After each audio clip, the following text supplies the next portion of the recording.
ב8 בדצמבר הצליחו המורדים בסוריה לעשות את מה שלא הצליחו במשך 15 שנה. מאז קשה מאוד לשפוט האם סוריה היא איום או הזדמנות. האם פניה לנורמליזציה עם ישראל, או שהכל זה על מנת להקים מדינה ג'יהאדיסטית של אל-קאידה. כדי לענות על השאלות האלו אני מזמינה את יעקב לפין, חוקר עמית במרכז אלמה, פרשן לענייני צבא ואסטרטגיה שעבודותיו מתפרסמות במגוון כלי תקשורת ומכוני מחקר, ביניהם מרכז אלמה, מכון מרים, ב-JNS וערוץ ה-24. הפאנל יתנהל בשפה האנגלית.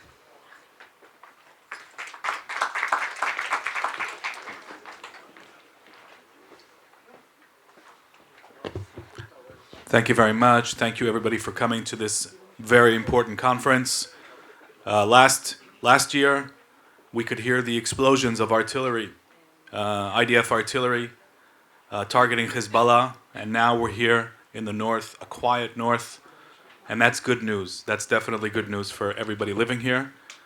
And today we're going to be talking in this panel not about Hezbollah, which you've already heard about, but about Syria. So let me give you a quick overview before I introduce our panelists. The IDF and the defense establishment have undergone a total sea change in the way they understand threats and how to deal with them. If in the past we heard about deterrence and we heard about trying to figure out enemy intentions, the big painful lesson from October 7th is that what matters is enemy capabilities and preventing those from being built up. That's the underlying logic of everything that Israel is doing in every arena. In Lebanon, which you've heard about, in Gaza, where it's being implemented in the form of achieving long-term security control on the ground, and in Syria, where this understanding is being applied in a very unique manner. And we're going to break that down. And in order to help us do that, I'm very pleased to introduce Eytan Cohen Yanarocak, Turkey expert at the Moshe Dayan Center for Middle Eastern and African Studies at Tel Aviv University. Hi, please join the panel. Dina Lisnyansky, an expert on the Middle East and radical Islamic movements, who teaches at Tel Aviv and Reichmann universities, as well as at the Shalem College. And Boaz Shapira, a researcher specializing in the Syria arena for the Alma Center.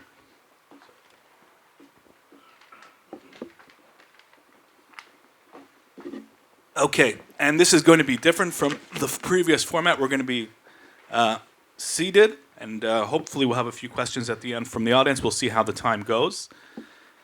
Now, before we start with the questions that we've prepared, it's important to note that yesterday, Secretary of State, U.S. Secretary of State Marco Rubio, said that he's not sure that the new Syrian regime is even going to survive for very long. It might collapse into civil war. He's not sure that the transition's going to work. And he really placed a question mark on the future of this regime, which places a question mark on everything that we're going to be talking about as well, because if things change fundamentally again in Syria, you know, instead of the Sunni government of al-Shara, will it descend into civil war? Will it collapse? Will the Iranians come back? So before we even get into the questions about the Syrian arena, Dina, I wanted to ask you, first of all, to respond to what Secretary of State Rubio said. Do you think that he is right in questioning the very stability and existence of the al-Shara regime? And then we'll get into Israeli policy regarding this arena. Yes, well, in order to answer this question, we would need to ask ourselves whether the Giuliani regime was, in fact, viable from the first day. And this question is being asked since December 8th. So I believe, in fact, that when Marco Rubio is saying such things, he's, in fact, thinking about two main objectives. The first one is the fact that there are still clashes between the Alawites and the Sunnis, and these clashes are going really badly for the Alawites right now, when they are not finding any more supporters in Khmeimim base within the Russian protection. Now, as we speak, they are kidnapping women and children from the Alawites, so there is this one. The other problem that should be addressed here is, in fact, the problem that is taken into consideration the fact that Giuliani's army, or Ashara's army, was never an army. These were a lot of militias, and within these militias, there were recruits from various countries. Most of these recruits are coming from the post-Soviet region.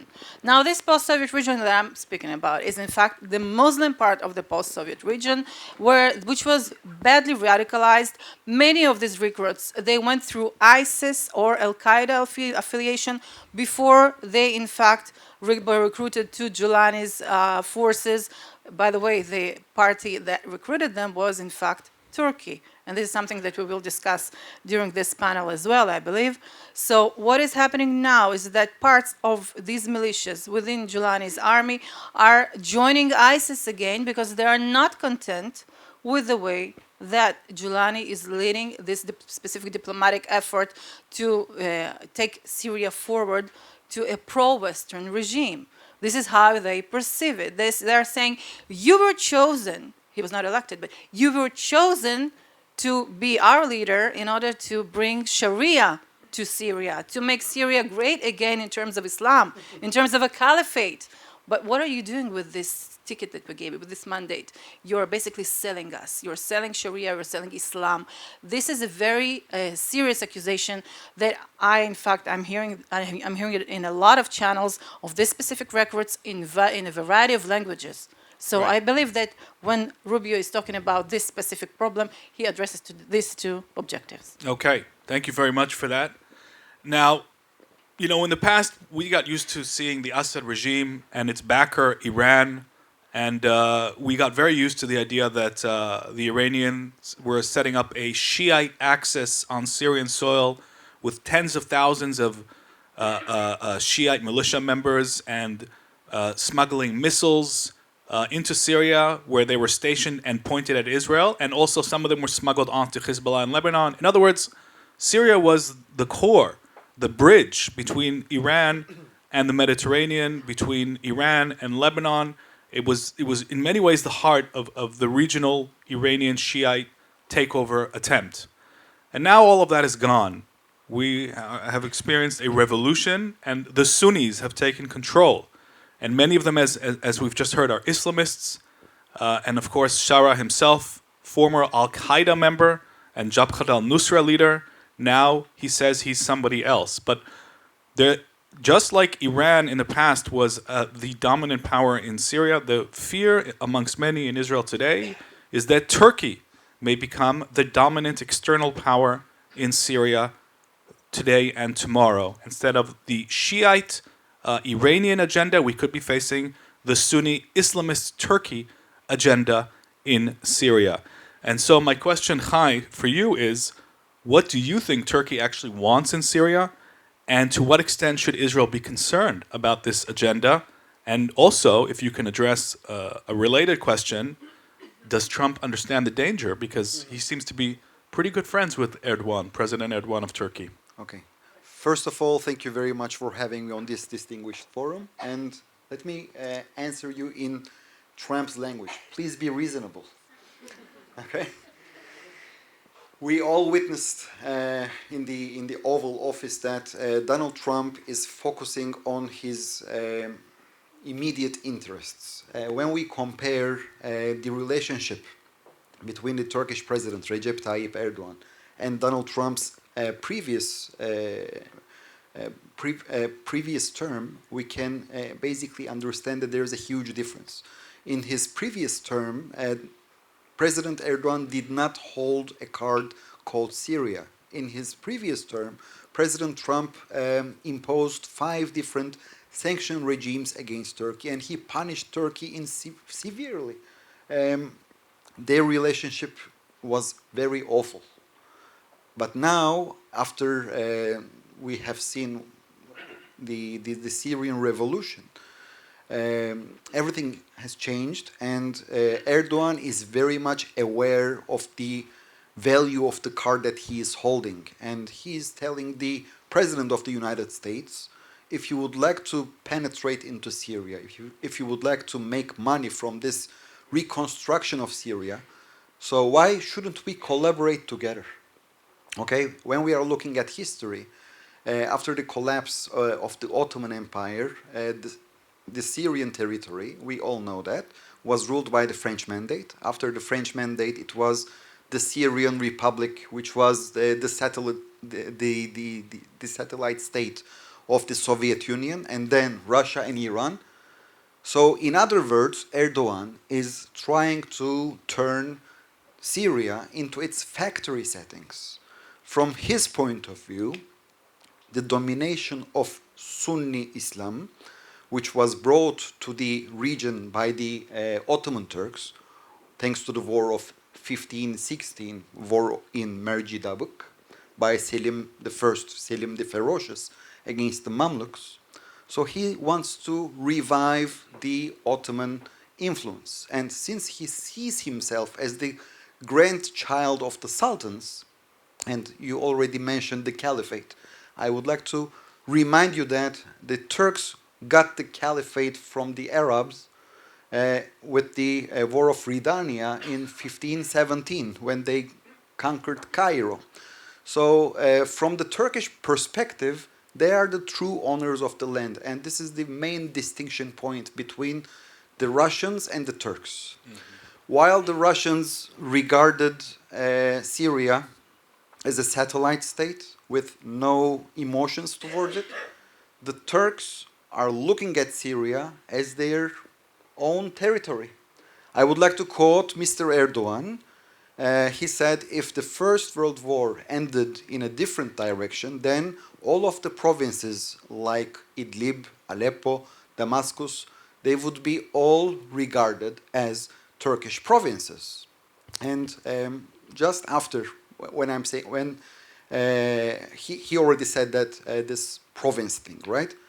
So I'm also looking at the Turkish actions and Turkish ministers' statements. The Turkish transportation minister, for instance, Abdülkadir Uraloğlu, he made a very important statement. He said that we will going to pave the ways, the highways of new Syria. We will pave the new Hijaz Railroad.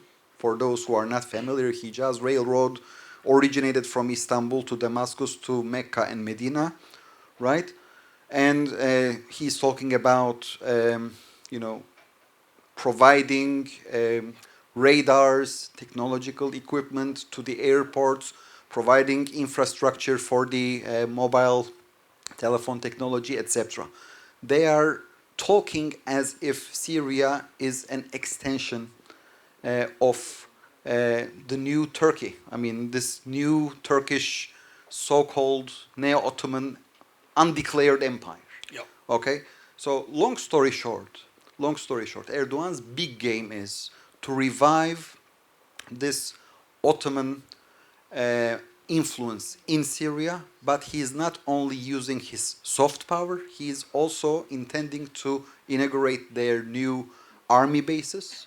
That's why Israeli air forces had no choice but to conduct airstrikes against those potential sites of these bases in T4, Hama, and Palmyra.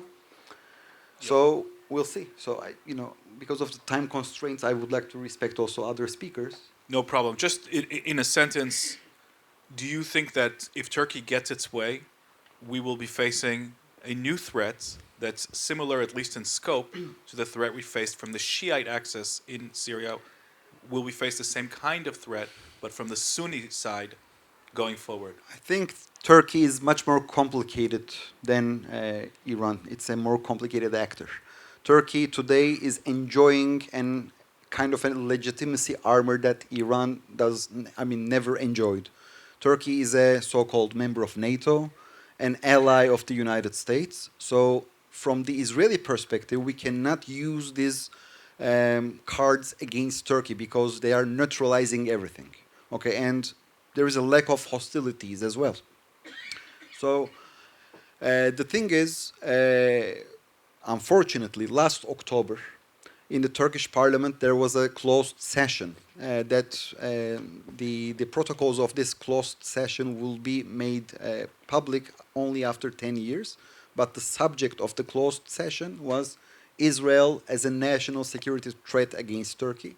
later in January, they published a very important document. Again, it was leaked to the press intentionally. Again, Israel was tagged as the most important national security threat for Turkey. And third, and not the least, after the airstrikes that I already mentioned in T4 Palmyra and Hama, once again, there was another statement from the Turkish foreign ministry that tagged Israel not only against Turkey, but for the entire region, for the stability of the entire region, and as a national security threat for all of its neighbors. Okay? We all know that also Israel had no choice but to send a very clear message to Turkey with the publication of the Nagel report, that again treated Turkey as a potential enemy state. Okay, that was a very clear message that Israel is very much aware of what is going on in Turkey, and this is very complicated and this is very problematic. And if you allow me later, again, Sure. I don't want to steal the time of other speakers, but I would like to speak about Turkey's intention in the not only in Syria but also in Jordan, Egypt, on the surroundings of Israel. Okay, thank you very much, Chai. Thank you. And I'll just add quick context for the audience that according to multiple reports, the message that Israel has sent to both the al-Shara regime and to Turkey is, first of all, do not send militias, military forces south of Damascus, or you will run into Israeli firepower. And the message to Turkey is very clear: do not set up air bases, do not put your missiles, your surface-to-air missiles, your radars in these old Assad regime and Iranian bases, or you will face Israeli firepower. Yaakov, if I may, I would like to add another sentence. Sure. Nowadays, there are ongoing negotiations between Israel and Turkey in Azerbaijan. You all know that Azerbaijan is a very important ally of the state of Israel. At the same time, it is a sister state of Turkey, and they are doing their best to mend the fences between Ankara and Jerusalem. But still, unfortunately, we could not get there. Long story short, you asked whether if Turkey may replace Iran. If 10 years ago, I would tell you, no, it won't. No, what a ridiculous thing. No. But today, unfortunately, I cannot tell that it is very logical. Right, we can't rule that out. Yeah. Right. Okay, Boaz. Look, al-Shara seems to have gone through the fastest normalization process I've ever seen a former Islamist go through. I'm saying former in quotation marks because we don't know, and I'm hoping you're going to help clear this up for us. But so he's hanging out with Trump. He's being welcomed in Paris, like a veteran statesman.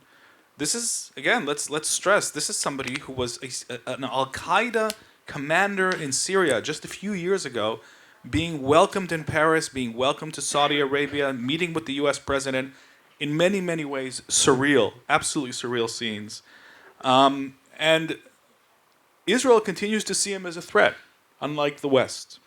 So I want to ask you, how do you assess the Israeli position towards al-Shara and his regime in Damascus? Let's start with that as a foundation, and we'll move from there. So first of all, is being whitewashed completely, like you said. I think the main reason is that there's no one else to talk to. Like Dina and Chai said, Turkey comes in, it's a major threat, but at least now we don't have Iran. That's one. Second of all, he's a terrorist. I don't buy his talking about women's rights, about election, about constitution. He's a terrorist in my eyes still. But he's probably one of the most moderate one today in Syria. So even if he's a terrorist, Dina will mention it later on, a lot of his supporters are still after Al-Qaeda and ISIS goals like caliphate. And he's the best option we have right now. So even if you don't like it, that's shaking hands with the devil that we have to. Do you think he still wants to set up a fundamentalist Sunni Sharia state, some version of a caliphate in Syria, or do you think that he's abandoning that vision? I don't know what his long-term intentions are, but I don't know if he'll have a lot of other options because of his supporters. Like I told Dina and I think some other people, I wouldn't be surprised if he will continue in this direction of so-called democratic or towards Western countries, that he would not survive the next few years because someone else would just take him out.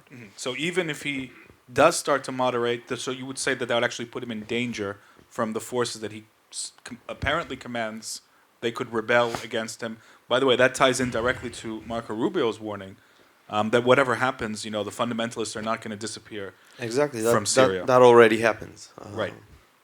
Okay. Well, we're going to come back to that. And Dina, my next question is for you. By the way, Dina, if you want any of your slides to show during any of your answers, just let the production know because they have them on standby. The moment you ask about Russia, Okay, we will need all of them. And that moment has arrived. All right, so let's go. Okay, so look, here's my question, and I still haven't really found a clear answer for this, so I'm hoping you can help. How is it that Russia, the bomber of Idlib, and the enemy of Hayat al-Tahrir, which Shara was heading for years, still has an air base in Khemimim on the Syrian coastline, a naval base in Tartus, with the permission of al-Shara, who he was bombing for years and trying to kill. The Russians were in Putin. So what does Russia think that it can still achieve in this new Sunni Syria? And what are the implications for Israel from this new Russian-Syrian relationship that you can point to at this early stage? Okay, thank you for this question. The thing is that I was really amused when on December 8th, everyone was so sure that Russia is going to get out of Syria the moment Assad falls because his regime is the only reason Russia is in Syria.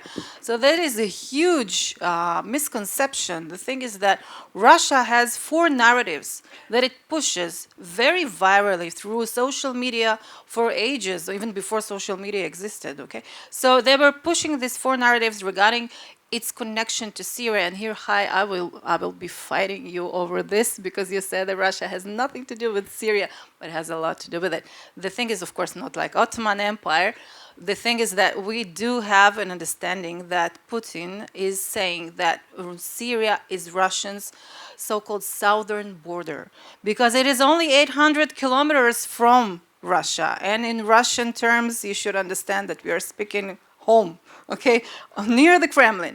So the treatment of the Kremlin regarding Syria, it has 4 reasons to be there, 4 reasons to be in Syria. First of all, in 2015, after the civil war in Syria was getting worse for Assad regime, they were basically invited by the Assad regime to Syria to save Assad.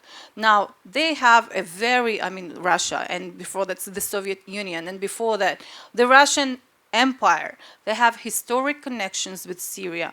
These historic connections are not only geopolitical or economical, they are basically ideologically religious connections. In the same way that the Ottoman Empire had a religious connection, but of course a territorial one, with the Muslims in Syria, in the same way Russians were the patrons of the orthodoxy in all of the area, all of the region of the Middle East, when Syria is basically a baseline, especially the coastline that we know as Tartus and Latakia and the Khmimim base, which is in between. So this coastline where the Alawites are living is not only for Alawites. There were a lot of Christians there, and there are a lot of holy places there. And in the same way as Russia is holding on to the traditions that it has in Jerusalem, and in Jaffa, and in Nazareth, and Bethlehem, etc. The same way it holds on to these holy places, it holds to the holy places in Syria, and it also still regards itself, even after the 71 years of communism and atheism, still regards itself as a patron of the holy places of the Christians in Syria, in greater Syria. So this is one reason. But this is the second reason after they were invited by Assad, okay? So this is the second reason for the Russian presence in Syria.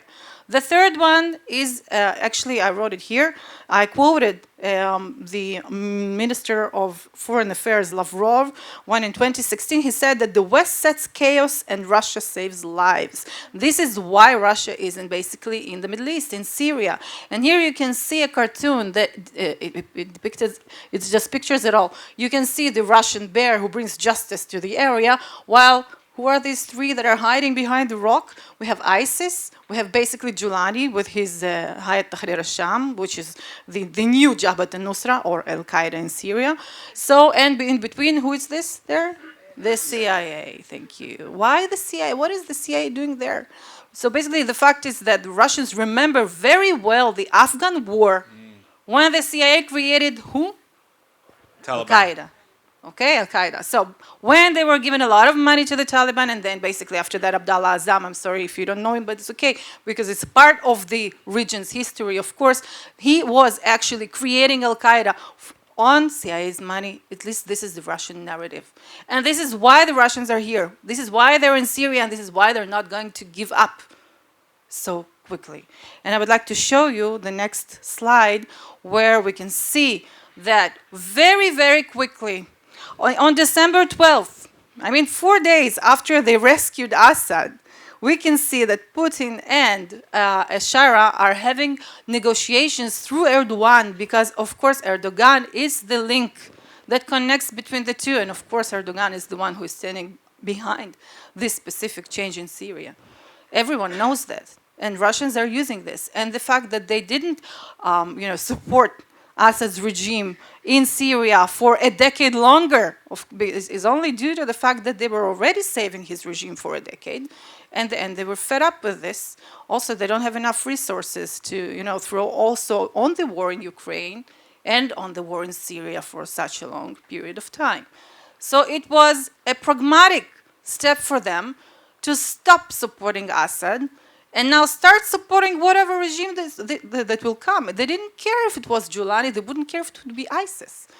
Okay, for a fact, and this is the answer to your question, Yaakov, when you were asking about how come Russians that were basically fighting Giuliani, and they were the ones who were not just fighting him, but the recruits that Giuliani has from the post-Soviet region who are writing and speaking Russian, and they are ISIS related, and after that, of course, Al-Qaeda related, and they are perceived as a great threat inside of the Russian Federation.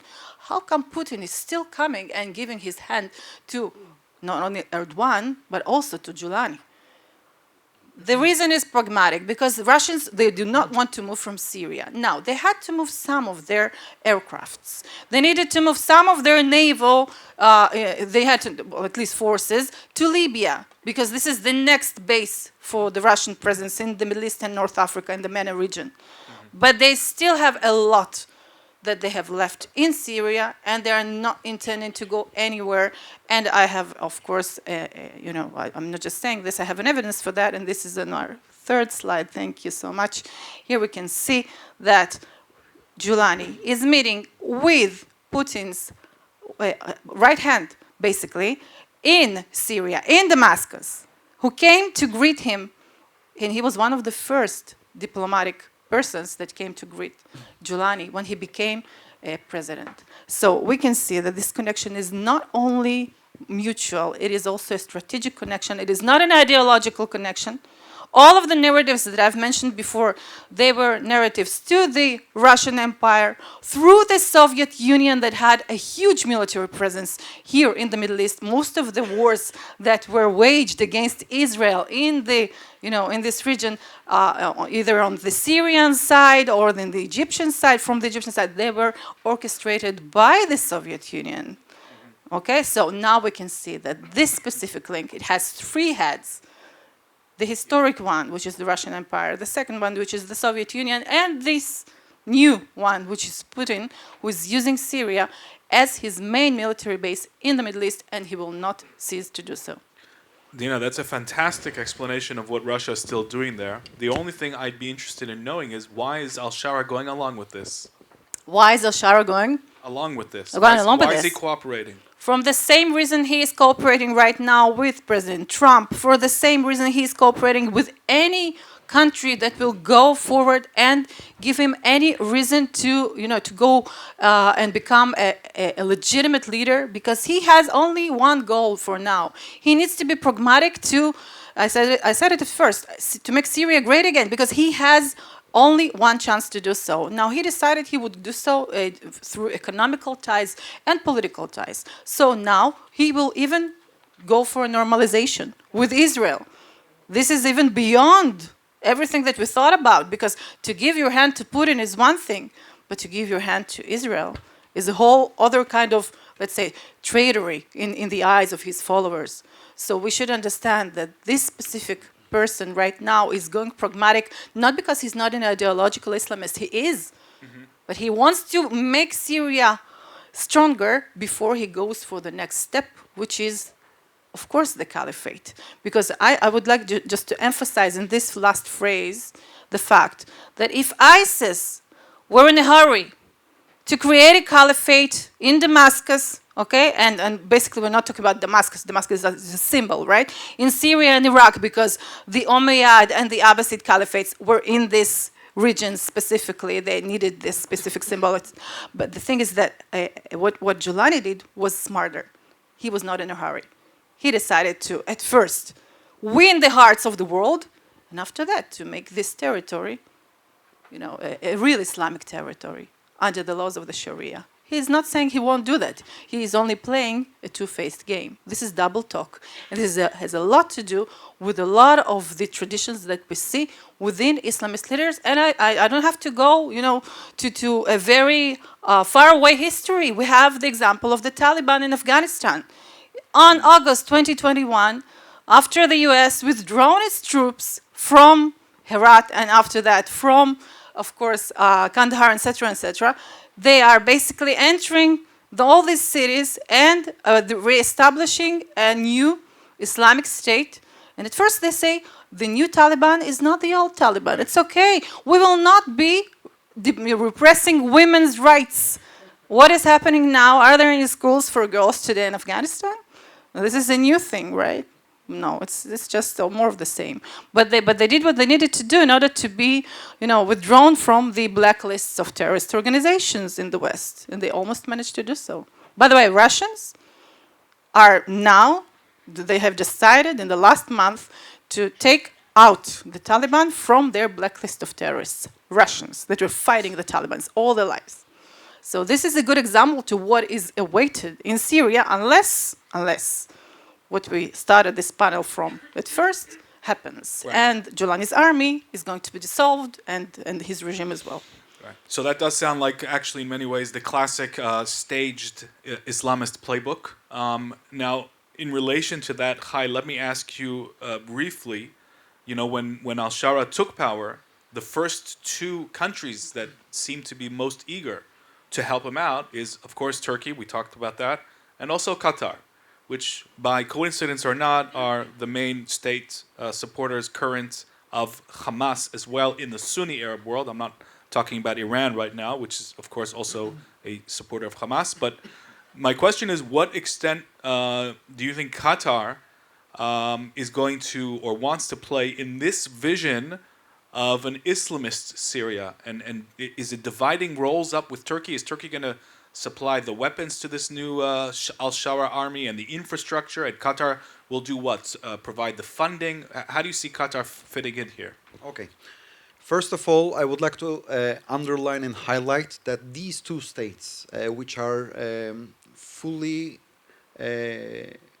with this mindset of the Muslim Brotherhood ideology, Qatar and Turkey, they cooperate together. Both of the countries have very deep relationship. Qatar is pouring hot money into the fragile Turkish economy, and Turkey already inaugurated two very large military bases in Qatar. According to the Turkish press, when there was this brinkmanship between Saudi Arabia and Qatar, the existence of the Turkish elite forces guarding the Emir of Qatar in his palace prevented the fall of the Qatari administration in the hands of Saudi Arabia. Therefore, we can say that these two countries, they do really cooperate. Again, when we hear in the news that there is a negotiations, for instance, between Israel and Hamas in Doha, and the Qataris are very much, of course, involved, but you should also take in account that Turkish Minister of Foreign Affairs, Hakan Fidan, and also the head of the intelligence, Ibrahim Kalın, they pay very frequent visits to Qatar, and also the Hamas delegations are the frequent guests of the Erdogan's palace and the Ministry of Foreign Affairs in Ankara. So these two countries are collaborating together. If Qatar is the wallet, Turkey is the muscle. Okay? And we should really internalize this fact. I assume that you all going to the bookstore. In a bookstore, you always see 1 + 1. Whoever buys Turkey gets Qatar for free, and whoever gets Qatar gets Turkey for free. Okay, so yes, the brands are different, the flags are different, the costumes are different, but please be let us again in Trump's language be reasonable.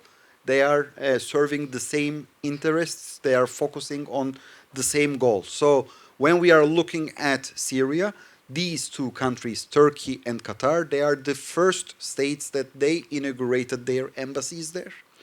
The first ever foreign official visited Ashara or El Julani in Damascus was the head of the Turkish intelligence. A week after that, Foreign Minister Hakan Fidan, I assume he brought a suit and a tie to El Julani and turned El Julani into Ahmed Ashara and turned him into a statesman, because the Turks, they can be very Middle Eastern, but at the same time they can be very European, and they know what the Europeans want to see, and they know what the Europeans would like to hear. And this is the Turkish-Qatari strategy. They are doing it together. Of course, Qataris are very much aware of the Arab culture. That's why El Julani's first visit was not in Ankara, but in Riyadh. Let me tell you, that was a tactical decision. In reality, the top priority of today's Syria is Turkey, because Turkey is pouring lots of resources into Syria. Maybe you are not aware, but since 2016, Turkey is occupying Syria. The cantons of Jarablus, Tel El Abyad, Afrin, Ras El Ain, they are all occupied by Turkey. And after the fall of Assad, the Turkish armed forces is not withdrawing there. Okay, so it is also giving us an impression that wherever the Turkish army is, penetrating, they do not know, in our cars, there's a reverse gear. They do not have a reverse gear. In Iraq, since 2019, they penetrated into Iraq. They formed temporary military bases, okay, and they are still temporary. They are still there. They are in Syria. They are in northern Cyprus. They are in western Syria. They are in Somalia. And maybe I'm not aware, but if you ever witness that the Turkish armed forces are withdrawing from a territory that they unilaterally occupied, please just tell me, and I would love to be enlightened. Okay? Yeah. Long story short, these two countries are collaborating together, and I think they are doing a great job. Okay? I mean, we have to be very honest. They are doing a great job. They are harmonious, and they are not surprising each other. And the West is only fantasizing about silence. The West is fantasizing about stability. The West is fantasizing about getting rid of Syrian refugees. Let me tell you, if I was a Syrian refugee in Berlin, I would never go back to Damascus. Apologies, maybe Damascus is super beautiful, exotic, but Berlin is more beautiful and more stable. Yeah. Right? Let me conclude. Who is going to reconstruct Syria? The Turkish firms, the Turkish subcontractors who are Erdogan's most important allies. Okay? There are 5 Turkish subcontractors. That they are the most important supporters of Erdogan in terms of money. And now Erdogan is saying, we don't want any sanctions. Trump is saying, okay, let's rebuild Syria. Who is going to rebuild Syria? The Turkish subcontractors. And there will be lots of hot money would be poured in the Turkish economy. Okay, so it will be a win-win situation. Americans will penetrate, Turks will get richer, Qataris are also expanding their influence. Life is beautiful. Fascinating. May I just add to this one, just one. Yeah, we have about 30 seconds because we're going to go right now into Israeli policy. Yeah, in so southern Syria. just one thing that we should add to this. Not Yeah. only Turkey and Qatar are investing right now in Syria, but also the enemies of the Muslim Brotherhood, which are the Saudi Arabians, and of course the UAE. Right. So at least we have this as a bit of a hope. Right. Okay, that is an interesting development, which unfortunately we don't have time to get into. How the Saudis will try to influence Syria in their way. Now we have to talk about what Israel has been doing in Syria, and Boaz. And I'm going to turn to you. We know that the IDF has set up 9 positions on the Syrian side of the Golan Heights. We know that there are regular airstrikes on any capabilities, leftovers from the Assad regime that Israel fears could fall into the wrong hands, Sunni jihadist groups, etc. We know that there have been steady reports of ground activity, and most interestingly in Syria, we see an attempt to build a new alliance with the Druze Syrian community of southern Syria. And Israel has pledged protection to them. Israel has pledged economic opportunities to them. And this looks to be part of an effort to help repel unwanted forces from entering southern Syria. But things are not so simple, right, Boaz? Because even though there are some Druze communities close to the Israeli border, most of them are not that close. And if you want to ask for your slide, this might be the right time. But can you talk us through this Israeli strategy? Is Israel doing the right thing? And can this really help stop the approach of jihadist militias if they wanted to approach the Israeli Golan? Is this going to be what stops them? What do you think, Boaz? Okay, so first about the Jews communities. That's a demographic map showing 2 main concentrations or 2 main areas of Druze in southern Syria. On the right, you can see Suweidah district. It's about 90-95% Druze. Top left is Khader area and the Hermon region. And these are 2, I would say, a bit different groups in, first of all, alliances and connection to Israel. The Jews near Khader and the Hermon, especially Khader, for a long period of the war, sided with the Assad regime and Hezbollah and Iran for different reasons. And the Jews in Suweidah did not do so, for the most part. They were more busy protecting their communities for whoever came. That means that during the war they could have fought the Assad regime on one day, and a week later they would have fought ISIS along the Assad regime, depending on who they need to cooperate with. And these communities there has much stronger ties and connections with Israel, Israeli Jews, both in the Golan Heights and the Galilee. And I think a lot of the pressure and a lot of the interest we are now seeing in Israel to protect the Jews comes from the Jews community. The fact that we have this big Jews community in Israel, 150,000 or so.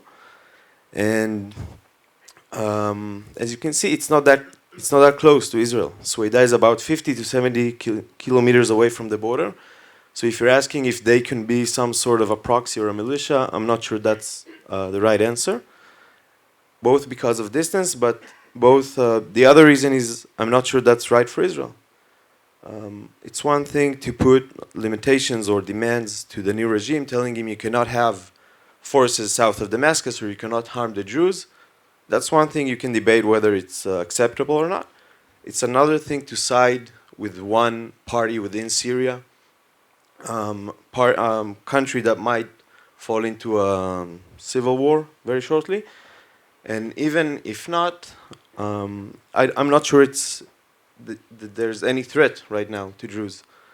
The past two major events, one in Germany and one in Suweidah, talked about hundreds of Jews that were killed and slaughtered, and it turned out to be fake.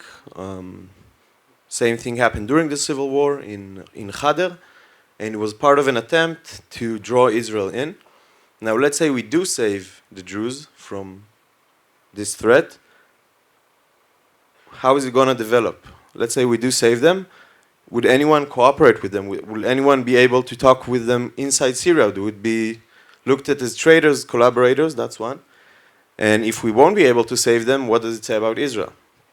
So I would generally say that unless there's a real imminent threat to Jewish communities in Syria, I don't think it's the best idea for Israel to intervene. You can support in many different ways, which do not include bombing Damascus or other parts of Syria for this target. We can do it with humanitarian aid, like we're already doing. There's a clinic in Khader, and there's a lot of other efforts that Israel is conducting to support the Jews. And I also think we should be very careful from turning the Jews, both in Israel and in Syria, to some sort of a pawn of politics and interest, both in Israel and in Syria. So that's a very interesting answer, Boaz. Thank you for that. And let me push you on that for a second, because we see, we just heard about how Turkey is setting up not only zones of influence, but actual Turkish occupation throughout northern Syria. And we know that in this region, in the Middle East, the way powers treat their allies is very important for their strategic posture. So do you not think that there is an opportunity here to build an Israeli zone of influence that would be a win-win for the security and welfare of the southern Syrian Druze and Israel's national security interest? Is there not a alignment here that's quite unique that we should take advantage of? I think there's an alignment, but it depends on how you do it. Direct military support or assistance, I'm not sure that's the right way. I'm not even sure it's possible because it's so far away. We've seen the IDF doing, I think, maybe one landing operation with helicopters, and the rest of that is done with foreign aid agencies. Can we use them as some sort of leverage influence? Yes, again, it depends on how you do it and how much you want to poke the other side's eye. Gotcha. Okay, so that is a cautious approach, and I was going to ask you, if you were in the Israeli cabinet, what would you say? And you've already answered that you see an opportunity, but you're also cautious about the long-term ramifications of what could actually go wrong here. I think you're putting some important warning signs here. Now, we've got 5 minutes, and I think we've covered most, if not all, of our main talking points. So we do have time for just a couple of audience questions, if anybody wants to use these upcoming 5 minutes to do so, or we can do more questions. Does anybody have a question? Yeah, please. Yaakov, can we get rid of this? Because Yeah. the light is very disturbing. Yeah. If we can just Okay. We can turn the light back on, I think, or whatever, Yeah. Okay. Yeah. Hi. I have a question. You talked to. Is that good? Oh, and please say who you're addressing the question to. Well, actually, the panel. You talked a lot about the Druze and the Christians and the Alawites in Syria and Lebanon. What we didn't hear about are the Kurds. The Turkish attacking the Kurds in northeastern Syria and in Iraq. How does that fit into this picture, and what's the Israeli relationship with the Kurds? Okay, if you don't mind, I will start, and Go ahead. you can go on.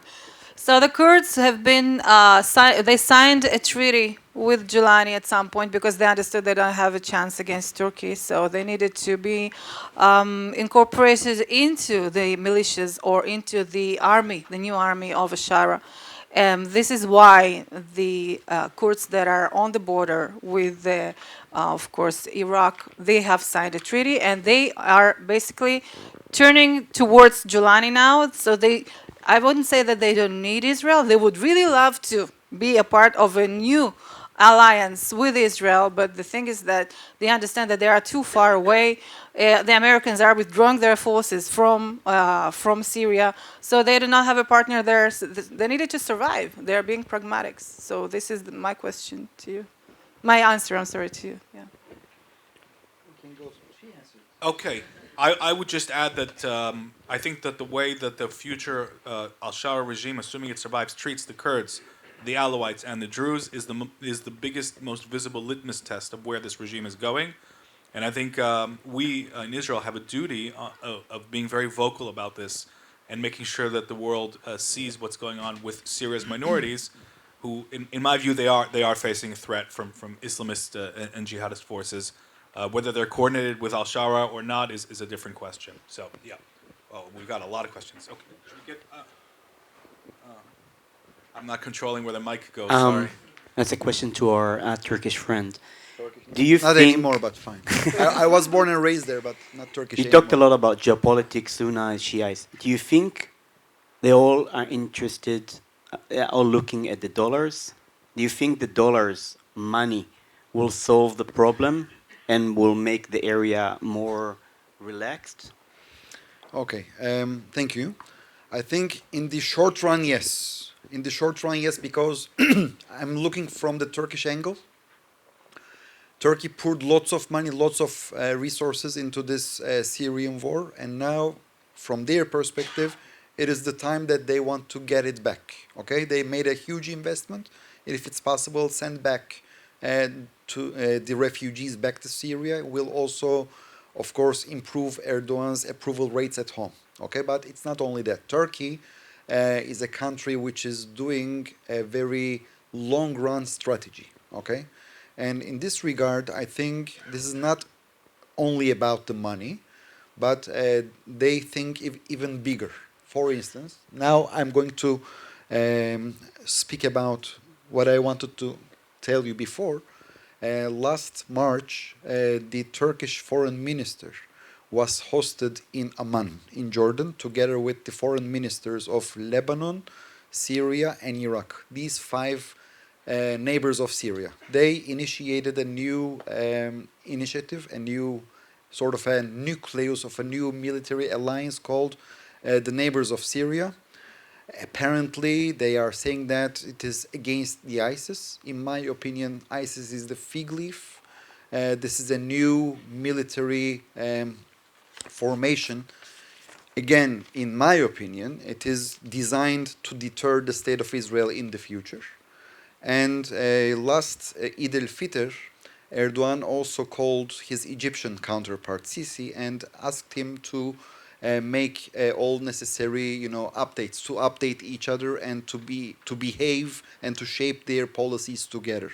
So when I'm looking at the map, Lebanon, Syria, Iraq is far away, but they had to be politically correct, right? Neighbors of Syria, Jordan, Egypt. It means that Israel is besieged in the very near future. And if we also think about the very powerful Turkish navy, this crescent can be closed where?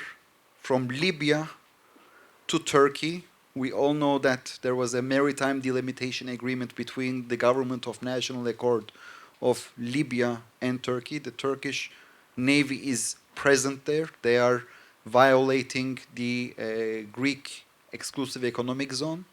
They are not respecting the exclusive economic zone of Republic of Cyprus as well.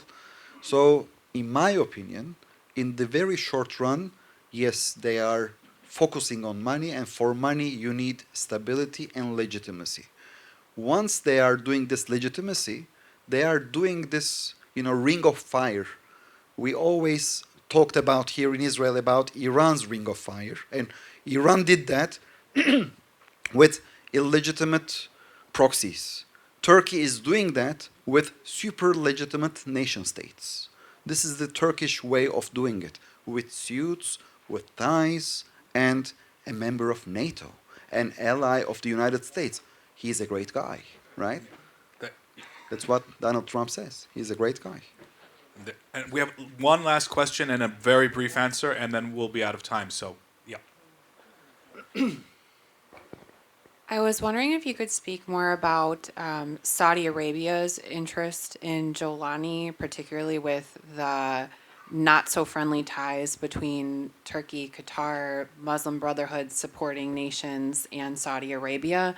Do you think that this is a play for influence, or it's showing to greater cooperation growing between Saudi Arabia and Turkey, or if it's a play? And where do you see this potentially going? Good impacts and bad. Yeah, right. So we call this meeting today, this conference, from a Shiite axis to a Sunni axis. But the actual fine-tuning would be to two Sunni axes. And this is exactly what you're asking, basically. You're saying, what about Saudi Arabia in front, when it's confronting the Muslim Brotherhood? So we are talking about two different influences, two different vectors. The first one is Muslim Brotherhood affiliated, which is, of course, Turkey and Qatar. And it's all a part of a greater plan, as Chai already explained. The second one is Saudi Arabia, the UAE, and perhaps more moderate Sunni states that are fighting the Muslim Brotherhood within their states and also from the outside. So this is the greater influence that we are talking about. We are talking about not just economical and political influence, we're talking about an ideological influence as well. And I think we know who Israel wants to win in this internal Sunni conflict. Well, yes. Thank you very much to our panelists for your fantastic answers and for the questions.